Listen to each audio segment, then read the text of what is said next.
Ladies and gentlemen, we are live from the Isle of Man in the UK. This is John and Mike's MMA Corner. Cage Warriors 77 has Brad Wheeler versus Tom Green. I'm joined with Brad Wheeler right now. Brad, you're going in back to Cage Warriors, and your last fight was against Scott Clist. Okay, let's go back to that Scott Clist fight quickly. It looked, from my perspective, looking at the fight, you dominated the fight in the first round. You basically got you caught the kick, you took him down, you basically ended up taking his back, and just had a grappling kind of dominance. Then when it stood back up, it looked like you may have had an air of confidence about you going, right, this is it now, I don't have to focus too much. You threw the head kick, and what I noticed, your hands went down, but at the start of the fight, your hands were up, your hands went down after the kick, and that's what caught you with the punch. Was that where you were, maybe? Because maybe it was near the end of the round, you had that confidence in you. Is that what you think just, even though you're a veteran, in the sense of you've got 25 fights, everyone's a human being and everyone can get complacent at the same time. So is that what happened in the fight? Do you remember that particular bit? Yeah, I think it's just a bit of a combination of the both. Obviously, I think the weight cut did mess me up. If anyone's seen me at the weigh-ins day, I was a bit of a mess. But yeah, even on the ground, if you watch the fight, I held the body triangle for a long time because I was stalling more than anything. I just we had a few exchanges with the feet. I didn't feel too bad then, and then when we started grappling, I just about 2 minutes into taking him down, I just felt knackered. I thought, fucking hell, I'm fucked. And so then I got his back and took the body triangle, and then there's a few opportunities. I thought, should I switch for the arm bar? Should I go to the arm triangle? A few submissions, I thought, and then I was just in my head, I don't know if I've got the energy to, so I just thought, you know what, if I keep body triangle and just look busy, if you even watch the shots I was hitting him with, they're just peppering shots, major, and my head was just just get to the end of the round and you've won this round, but really that's normally my mind's just finish the guy. Do you know what I mean? I'm looking for the finish, and the thing is, back to our feet, probably heard a 10-second clap, probably thought, the round's nearly over. And I got caught, and then I went back to my corner, and I just was I was unresponsive, I didn't know where I was really, I was a bit low all over the place. See, that's the thing, probably it was a combination of the cut, which affected those shots that you took. Maybe if your cut was cleaner, you maybe felt better, you probably wouldn't have been as, drowsy, let's say. The thing is, people like Scott Clist is a veteran anyway, he knows he's an experienced fighter, and he's a guy I've seen. I remember he's fighting 170, I believe. Anyway, so he wasn't he done good himself, defence wise.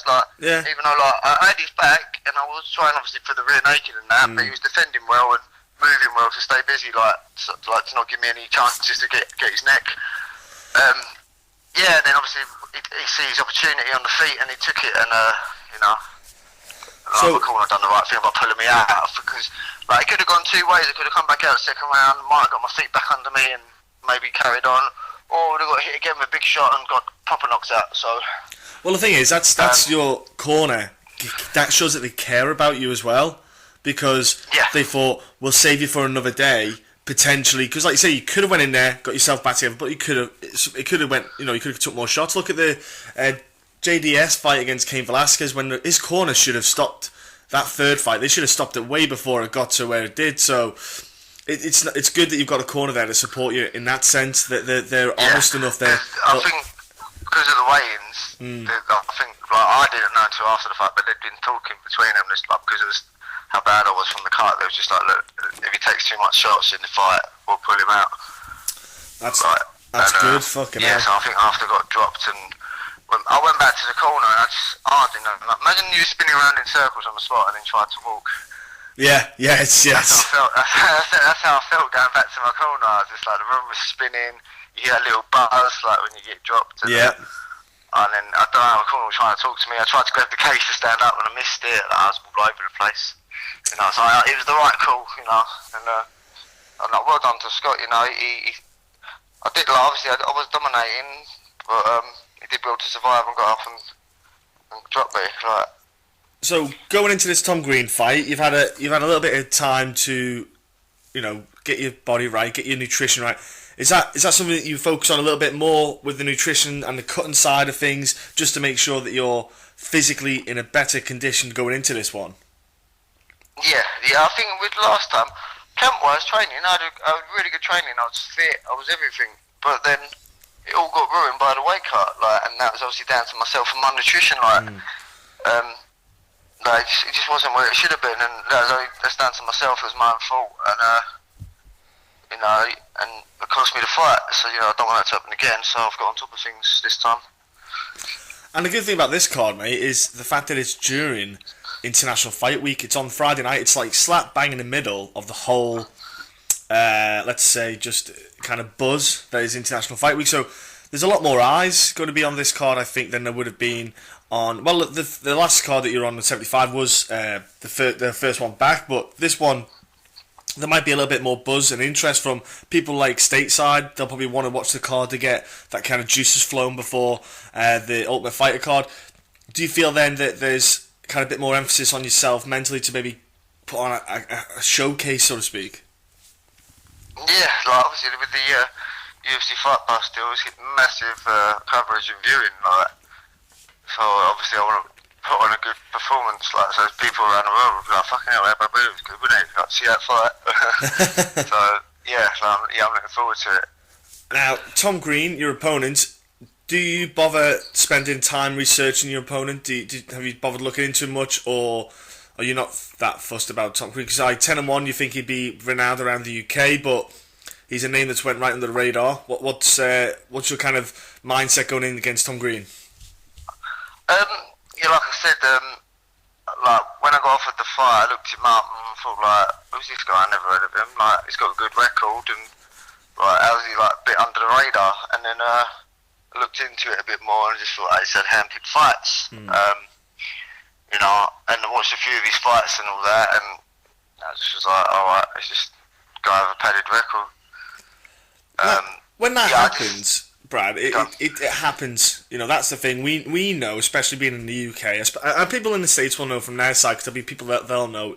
In each state, they'll have certain people they know, and the same around everywhere else around the world, really. But when that happens, I find it still a bit of a shame that it happened. It disappoints me, because I think to myself, don't go in there, because he's obviously the promotion is picking fighters for him and matching up like that, and I think that's the promotion's fault. They should be looking to test that guy before he gets to step up to a promotion like maybe Cage Warriors or even BAMMA or something like that in the UK. Yeah, because obviously I'm his step-up fight, really. Yeah. But for him it's a big step-up fight. I was thinking, I think before that Clist fight, I think I was number 6 on Fight Matrix rankings, And I've been fighting pro since 2009, and like I said before, I fought everyone and anyone domestically, even internationally. I fought Mansour Barnawi. I think for him it's a massive step up. If he beats me, then that's off to him. He's decent, but I can't see it happening. I just don't think he's got the experience or been under. He hasn't had the fights. If he fought 25 guys I fought, he'd have a completely different record. Yeah, exactly. That's the thing. You got to think to yourself, I think, and obviously we don't want to talk game plans. We don't want to talk anything. We don't want to give too much away. But I'd imagine you'd probably just want to put that guy under pressure straight away. Just really kind of overwhelm him to see how his reaction is, but at the same time you look at his record, he's not really gone to the second and third round often. What's his conditioning like on his side of things? When you do get maybe you grapple him a little bit, you wear him down a bit, how does he physically react to it? How does he mentally react? That's this is the kind of fight where you get to test someone and see where they lie. Yeah, no, exactly that. Yeah, so I can come out there, put it on him, and see how he deals with it. I'll make him fight my fight, and that's it. Well, the thing is, that's what you do, Brad. Yeah. Yeah, saying what happens. If I want to stand up. I want to take him down. I'll take him down. I'm the boss. Well, that's the thing, mate. You've been doing that for the past few fights. You've been applying your game plan, your style, your kind of the kind of way you want the fight to go. It's something that you've been doing. He did it in the Scott. Yeah, he did do it in the Scott fight. You know, it's just that at that very end, he caught you with that right. That was the only thing. That was the only thing that was going on there. Literally, like 4 minutes, 50 seconds, I was in control. Yeah. And it was literally on that 10-second clap. You know, maybe I got a bit too relaxed, dropped my hands. You know, I blocked the switch kick. Yeah. And then the right hand come over the top. I suppose. That, I was in control, considering I weren't in the best of states. But that's the thing. Like, you get to learn from that and go, right, I need to make sure I don't get. Obviously, conditioning wise, you know, cut wise, you need to screw the nut on that one. You know that yourself. You know that you'll need to be maybe coming in a little bit lighter before you start doing the cut, etc. Maybe, you know, whatever you're eating, maybe however you're doing that, maybe you might need to change things up like that. Whatever you're doing, that side of things. But in the fight, you know that no matter how much you're winning, there's always that 1 second when that one punch or that one moment happens and the whole thing flips on its head. Yeah, it could change the whole fight. Yeah, like it's MMA, you know, it's the fight game. It happens. You know, you can get caught. You could dominate for 3 rounds, and the last 10 seconds into the third get knocked out. Do you know what I mean? Yeah. Well, like it's the way the sport is. Anderson Silva, Chael Sonnen, the first one. Silva. Just dominates the whole fight and gets triangled in the last round. Just insane, you know, and that's insane. That's what sport is. I think that's what makes it exciting. I think that's what gives everyone those oh shit moments, you know, and that's exactly what the sport is about. I think that's why I'm so hooked on it. Yeah, Brad, look, I can't wait. Like you can never count someone out, can you? No. Even can happen. Brock's fighting Mark Hunt, and even though in that fight, you think people would straight away write off Brock Lesnar, and I think. Yeah, he's still an NCAA wrestler at heart. He's still that guy who comes at a freight train, gets you down, and he can just lie on top of you because he's a gorilla. He's a silverback gorilla, and he can just pound you to next year. And that could happen. That would not shock me if that happens. No, it wouldn't me either. But then also, Mark could knock him out. So. Exactly, he could just come charging at him and just clock him one, and that's what we love about it. That's the variables that are in the sport. Is just. It's too much to comprehend. Who knows? You could see Brock Lesnar slap a triangle on him. You know, I doubt it, but you never know. You never. I would love it. He arm triangled Carmen, didn't he? So. Yeah, he did, mate. He did. Imagine those. He got some submissions. Oh, imagine that arm and shoulder cranking onto you. No, thank you. Oh my word. His head didn't pop off. I know. He is an absolute freak of a man, but I can't wait for that card. That's what's so great about this. This Cage Warriors card is on the same time on that week. It's all going to build up together. I can't wait to see the fights go down in Cage. Come on, mate. You've got Cage Warriors, then you've got Dos Anjos, Alvarez, and then the next day you got UFC 200. It's just heaven, isn't it? Really, let's be honest. I'm just in. I'm in MMA heaven. Me. I've got this weekend. I get to win my fight, then I get to watch that one, and then the next day I get to watch the other one, and at least I'll be able to enjoy it with a bit of food and. I was just saying food. Humble pie. You don't have to worry about cutting weight. Yeah, that's it. But look, everyone, if you haven't got Fight Pass, buy it. Get it. If you haven't, you're just idiots. It's going to be, it's amazing. I love Fight Pass, especially the new layout and everything. It's a lot slicker, a lot smoother. It's awesome now the way they've done it, and they're adding always new bits of content and stuff. So buy it. Tune into the Cage Warriors card. It's going to be happening. Brad, before we shoot off, buddy, before I let you go, what's your social media to let everyone know what that is? How they can jump on, give you a follow and stuff. Facebook, got the Crazy Kid. That's just my page. Twitter, I'm at Brad the Crazy Kid, and the same as Instagram. And so give us a click, give us a follow. Yep, give him a follow. Watch his crazy shit that he does in live. And what about sponsors, man? You got any sponsors backing you up, helping you out? Sponsors. This time around, I got Hackney Heating. What else have I got? I should have written something down. 99 Nutrition, supplement sponsor. I can't even think at the moment. You're not the first. I'm telling you now. I've had UFC fighters on who forget. Mate, I've had UFC fighters on. I've had top guys forget who their sponsors are. Sometimes it's one of them ones where they just, at the moment when you ask, it just goes out the brain. Okay, last but not least, give a shout out to your gym, where your gym is, So people, if they're in their local area, they can come and train or whatever, not just to compete, but just for fitness wise and stuff, and coaches and stuff. Yeah, I train at the MMA clinic in Romford. I train at the Angel one as well. You know, we've got Michael Russell, he's a British black belt. Chris Carley's Muay Thai coach. John Tandy's the boxing coach. And then I also do some boxing over at 5 Star. Like, it's the gym I grew up with. Like, that's my background side off was boxing, and yeah, I go over there still and spar with them guys, and over at 5 Star in Harold Hill. So you got MMA clinic in Romford or Angel Islington.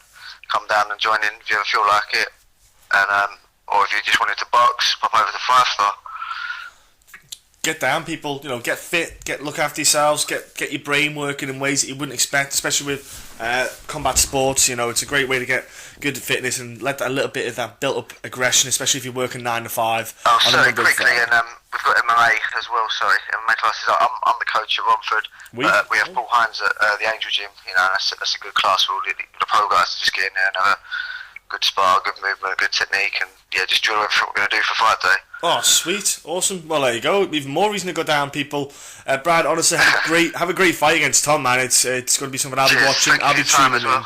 Honestly, I know you're buzzing. You can't wait to get back in there to kind of eradicate that Scott Clist fight. So there's going to be a little bit more of an aggression, possibly from you, Brad. But have a great time. Have a great week, mate. Have a great cut, and go in there and have a great fight. Cheers, John. Thank you.